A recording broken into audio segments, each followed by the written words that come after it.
Hi, I'm Catherine Voss, and this is my presentation for abortion rights from the pro side. Access to abortion should be completely unrestricted. Women are autonomous and rational beings whose well-being is intrinsically valuable. Access to abortion supports autonomy and supports the idea that women's well-being is intrinsically good.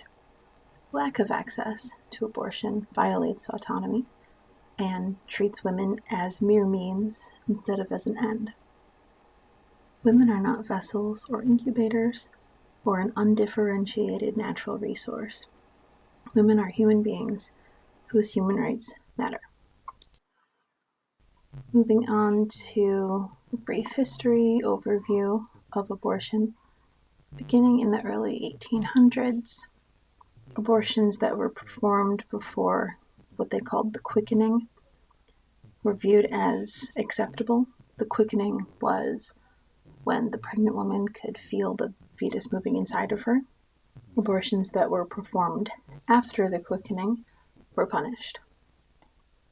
Then in the late 1800s, the laws became less lenient. They abandoned the quickening milestone, and punishments became increasingly common for all abortions. Moving ahead to the 1950s, most states banned all abortions, with an exception for if the woman's health was at risk. This is an exception that has widely been carried forward even to today. Then in 1973, Roe v. Wade determined that a fetus is not a person and therefore is not entitled to the right to life. However, a state could decide to ban abortion after the fetus was deemed viable on the outside, except, of course, in situations where the woman's health was at risk. Now, in 2019, the abortion debate is centering around the argument of whether or not a fetus is a person. So, defining personhood. One person's opinion on when life really does begin might not align with the opinion of everybody else in society. Therefore, it's the opinion of society and not the actual morality of abortion that determines whether the fetus has a right to live or the woman has a right to choose. Bills that are designed to protect the rights of the fetus come dangerously close to infringing on women's civil liberties. If an assault results in the termination of a pregnancy, it is regarded as being the same consequence as abortion. Either both of these are murder or neither are murder, and the American Civil Liberties Union argues that neither is murder. Statutes that are designed to protect a fetus can also extend to actions that women take during their pregnancy, which leads us to a case from 1980, which held that a child was able to sue his mother because she took tetracycline while she was pregnant, which allegedly resulted in the child's teeth being discolored. When rights are given to a fetus, it actively takes away rights from the woman who is carrying it. The ethical theory most commonly associated with the right to abortion is the right to autonomy, which is it's the right to have control over one's own body. It's closely tied to Kant's principle of humanity and the right to be treated with the respect one deserves. Current statistics on abortion. Due to privacy laws, current abortion statistics aren't really widely available.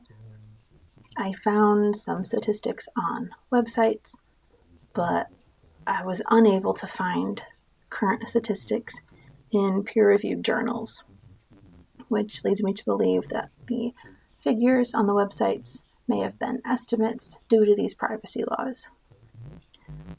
The most current I was able to find was this chart from 1986 to 1996, which is, of course, outdated, but it's still a 10-year span, showing a general overview of the demographics of pregnancies and abortions, which is insightful.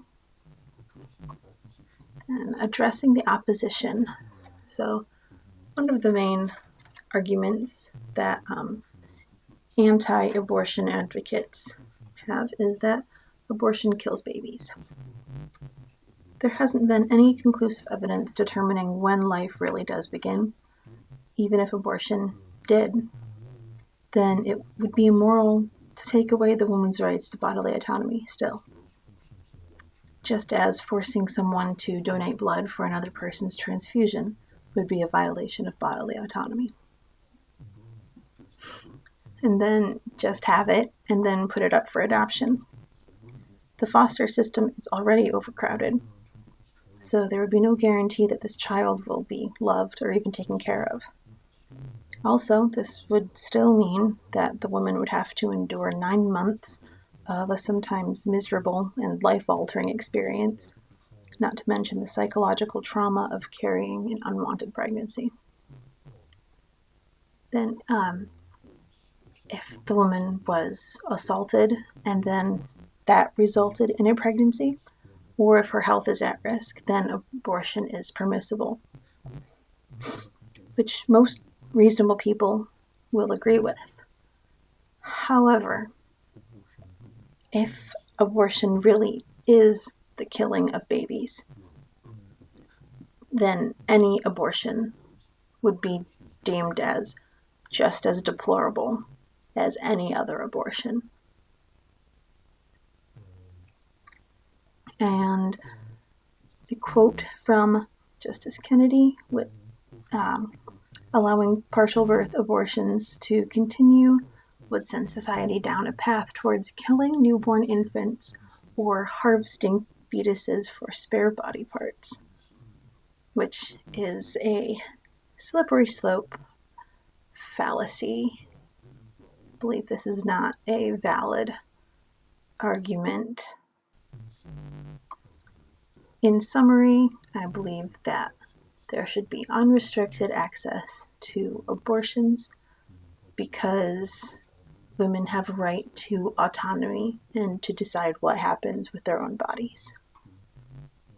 And thank you for tuning in.